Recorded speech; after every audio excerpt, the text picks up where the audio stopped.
ذرا سوچئے، ایک ایسا لفظ جس میں کسی کی پوری زندگی کو بدل دینے کی طاقت ہو، ایک ایسا لفظ جو صرف زبان سے ادا نہ ہو بلکہ سیدھا روح کی گہرائیوں میں اتر جائے اور حقیقت کو ایک نئی شکل دے دے۔ اکثر ایسا ہوتا ہے نا کہ ہم اپنی روزمرہ کی زندگی میں اتنا کھو جاتے ہیں کہ اس طرح کے بڑے سوالات پوچھنا ہی بھول جاتے ہیں، لیکن سچ تو یہ کہ یہی سوالات ہیں جو ہمیں کسی گہری حقیقت کی طرف لے جاتے ہیں۔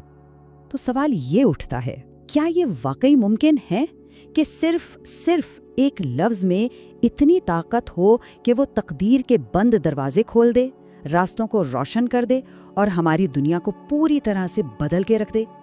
نہیں، یہ کوئی جادوئی منتر نہیں ہے، یہ اس سے کہیں زیادہ گہرا ہے۔ یہ ایک روحانی اصول ہے، ایک ایسا لفظ جو زمین کو آسمان سے جوڑتا ہے اور انسان کے اندر کے سارے بوجھ کو ہلکا کر دیتا ہے۔ اور وہ لفظ ہے استغفار، استغفر اللہ۔ جی ہاں، لیکن یہ صرف ایک جملہ نہیں ہے، اسے ایک ایسی چابی سمجھے جو رحمت اور برکت کے خزانوں کو کھول دیتی ہے۔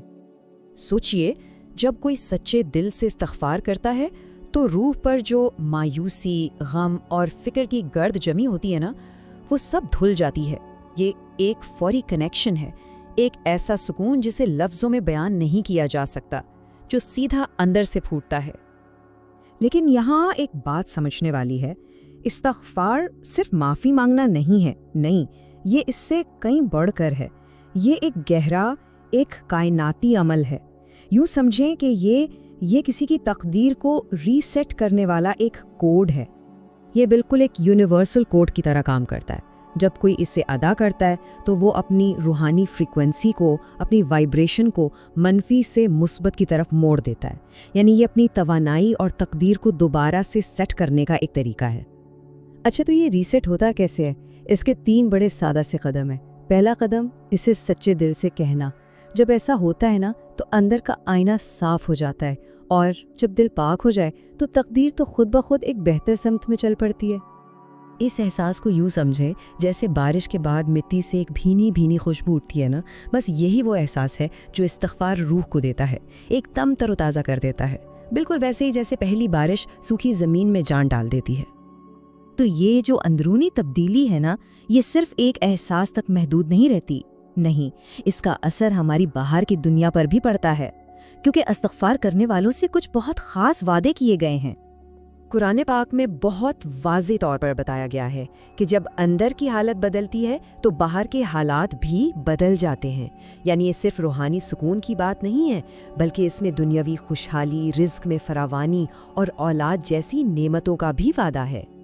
مطلب جب کوئی استغفار کرتا ہے تو جیسے پوری کائنات کی توانائیاں اس کے حق میں کام کرنے لگتی ہیں، جہاں پہلے رکاوٹیں تھیں وہاں اب راستے بننا شروع ہو جاتے ہیں۔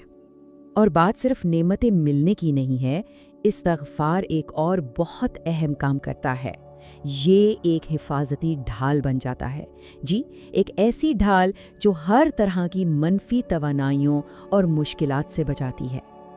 دیکھیں، اس کے بغیر زندگی میں اکثر رکاوٹیں، دشمنی اور بربادی نظر آتی ہے، لیکن استغفار کی بدولت وہی زندگی آسانی، دوستی اور تعمیر کی طرف چل پڑتی ہے۔ یہ اتنا بڑا فرق ہے۔ یہ جو نورانی ڈھال ہے نا، یہ بالکل ایک مغناطیس کی طرح کام کرتی ہے۔ یہ منفی چیزوں کو دھکیل دیتی ہے اور مثبت چیزوں کو اپنی طرف کھینچتی ہے۔ نتیجہ، دشمنی دوستی میں بدل جاتی ہے اور بند راستے خود بخود کھلنے لگتے ہیں۔ لیکن یہاں ایک بہت بہت اہم نقطہ ہے جسے سمجھنا ضروری ہے۔ استغفار کا عمل کمزوری کی نشانی نہیں ہے، بالکل نہیں، بلکہ یہ تو حقیقی طاقت کی علامت ہے۔ اکثر لوگوں میں یہ غلط فہمی پائی جاتی ہے کہ شاید استغفار کمزور لوگ کرتے ہیں، لیکن حقیقت اس کے بالکل الٹ ہے۔ یہ تو بہادروں کا ہتھیار ہے۔ کیوں؟ کیونکہ اپنی غلطی کو ماننا اور پھر اسے سدھارنے کی کوشش کرنا، اس کے لیے بہت ہمت چاہیے۔ تو جب کوئی استغفار کرتا ہے تو وہ ہار نہیں مان رہا ہوتا، بلکہ وہ تو اپنے نفس پر، اپنی انا پر اور اپنے اندر کی تاریکی پر فتح حاصل کر رہا ہوتا ہے۔ یہ سر جھکانا نہیں ہے، یہ تو اور بلند ہونے کا عمل ہے۔ اور جو کوئی اس کائناتی کوڈ کو سمجھ لیتا ہے نا، وہ اپنی تقدیر کا بادشاہ بن جاتا ہے۔ پھر وہ زندگی کے رحم و کرم پر نہیں رہتا، بلکہ اپنی حقیقت خود بناتا ہے۔ تو آخر میں سوال یہی رہ جاتا ہے کہ اس طاقت کو اپنانے کا فیصلہ کون کرتا ہے؟